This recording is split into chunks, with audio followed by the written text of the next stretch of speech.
the light's going to be blinding you a bit. Fair warning, the sun is just in the right position. It's going to come and go. I think from now on, when people ask me what my interest in politics is, I'm going to say like posthumanism or something instead of listing a bunch of niche ideologies at them, which I try not to do. I usually just choose one and then say it and then pretend I'm that. Libertarian socialist is a good one. I like them a lot. I like their vibes. So I'll just say that. I'll just say I'm that. And then they kind of leave you alone a bit. And they're like, I guess I get the idea. Posthumanism might be a better explanation. Because I like the edges. I'm edgy. I'm a little edgy person who likes edges. I like the edges of liberalism, I think would be the good way to put it. Not, lowercase L, not like Democrats, but like capital L liberalism, the foundation of American democracy and capitalism and our whole foundational philosophy. I like the edges of that. And that's really my primary interest, I think. So what are the edges? Let's think like if liberalism is equality of personhood, whether that's equal right to vote, equality of liberty, equal deservation of protection under the law, and so on. Equality of access to whatever services the government provides. If that's liberalism, if that's a key component of it, then I like the edges of that. Everybody should have the right to vote, except children, probably, right? But also, maybe that's debatable because some people want to lower the voting age, so maybe like a little bit more children, but maybe not all children, or maybe we say all children. Maybe we just push it and we say all children. But then you don't want that when it comes to liberty, unless you want to be the one advocating abolishing age of consent laws, which I'll let you do that. I'm good where I'm at. I say some yikesy things, but I'm not gonna say that yikesy thing. I think I'm good. I think those could stay right where they are. Actually, I think those are in a good position. I like the status quo. I like the status quo, actually. So there's an edge.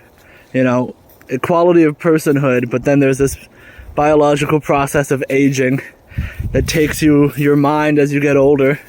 We saw that with all of our politicians being old, and suddenly everybody's talking about mental competency tests and age limits on Congress or on the presidency. So there's another edge, there's another limit.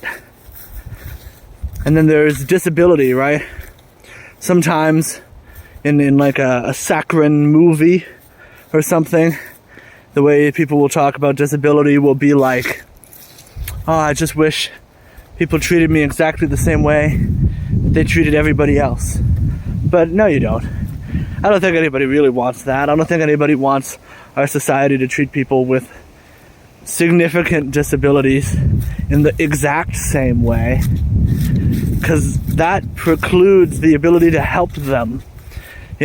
Like I feel like sometimes in disability there's a reverse sort of a prejudice where people will be like, you can do anything you set your mind to, right? And then like picture somebody saying, you can do anything you set your mind to, and then it's like a guy without legs and he's asking you to reach something on a high shelf for him, and they're like, no, I believe in you.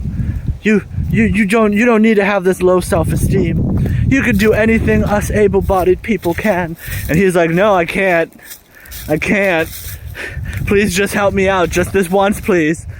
I would like for you to not think I could do everything you can do, actually. That would help me immensely if you didn't think that.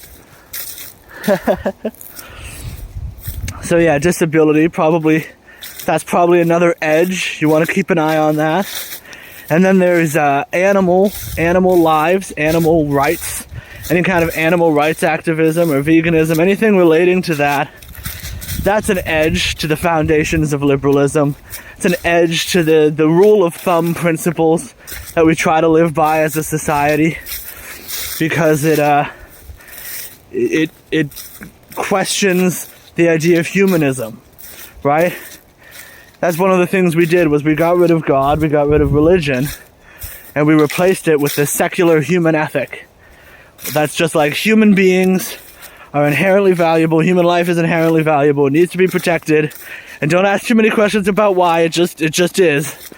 And it's not for any specific God's reason, because we need to stop killing each other over who our God is. So it just is. And I think that served a function pragmatically for humanity, but I also think it was clearly illogical from the get-go. Because what about animals? Don't they deserve some sort of value? Even if it's hierarchical, right? Like, even if we say chickens' lives are less valuable than humans, you'd think there'd be some value. You'd think we could work, like, a chicken is 1/16 of a human, you know? Like we should do like a slavery, like a 2/3 compromise for chickens. Like a 2/3 compromise for chicken lives. Yeah, those are the edges of human. And then there's transhumanism and robotic stuff, posthumanism. This is beautiful. Where you ask the question, will robots' lives matter if they become sentient? And what about replacing human beings or parts of human beings with robots? How does that work? How does that affect liberalism? How does it affect your right to bear arms if you can literally make your arms into nuclear bomb launchers that are attached to your body like Cyborg and Teen Titans? I feel like that would change the conversation somewhat.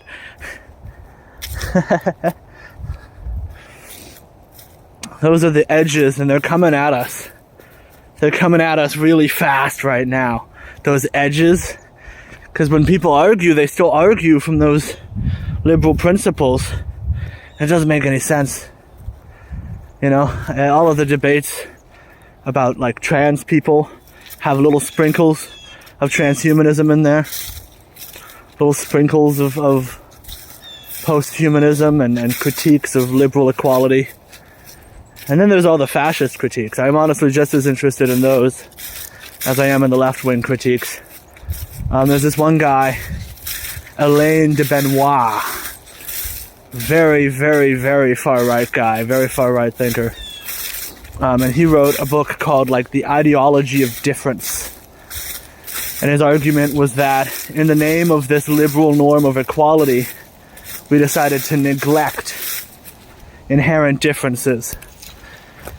And so for him, that would be probably differences in race, differences in culture and country, differences between men and women, gay and straight. There's a train out here? This is a rail trail? That's sick. I'm gonna turn around. All of those differences,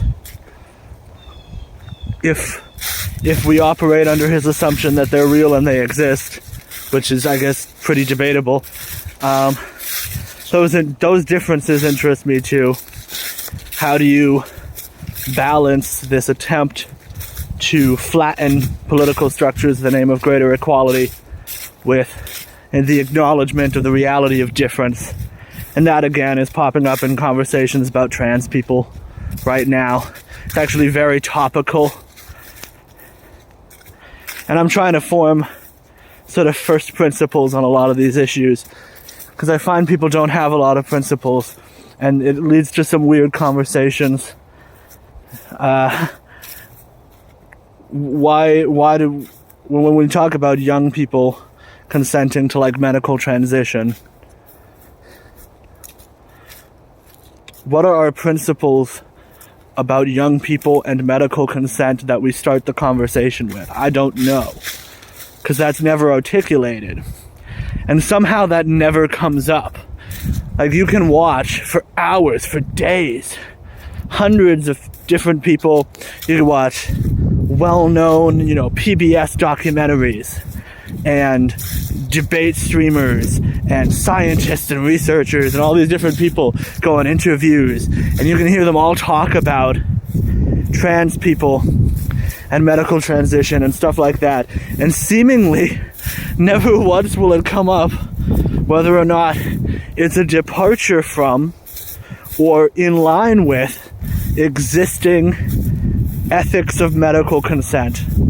I genuinely don't know. This isn't me just asking a question. I genuinely don't know, because it doesn't come up, and that feels wrong to me, that the conversation lacks that level of depth. I'm interested in all of those edges. That's why I'm so edgy. Because what I want is post-human, all of it. I wanna widen out and develop an understanding of all of it. I want to acknowledge all of the differences between children and adults, the differences of old age, differences between men and women, the freedom of transhumanism, the rights of animals. I want to expand into all of it simultaneously and create a version of humanity that's able to look itself in the face honestly and see what we actually physically are and what we can actually physically change. Because we're starting to get to an era where maybe if we don't like something about what we physically are, there might actually be stuff we could do about it. Genetic modification, transition, plastic surgery, whatever. Working out, exercise, even. All of those subjects to me feel like one subject. Feels like one conversation. Because I'm drawing the horizontal lines between them. And so whenever there's a conversation about one of these subjects, I feel like I need to apply my principles from another subject to it. And that leads me down some politically incorrect rabbit hole. And then the people around me look at me like I have three heads.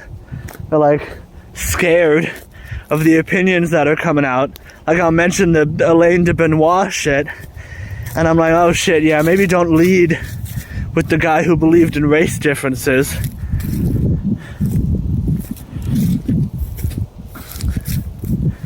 But there's definitely something there. There's something there, and I know it. There's something, if you look at those edges long enough, you'll see it.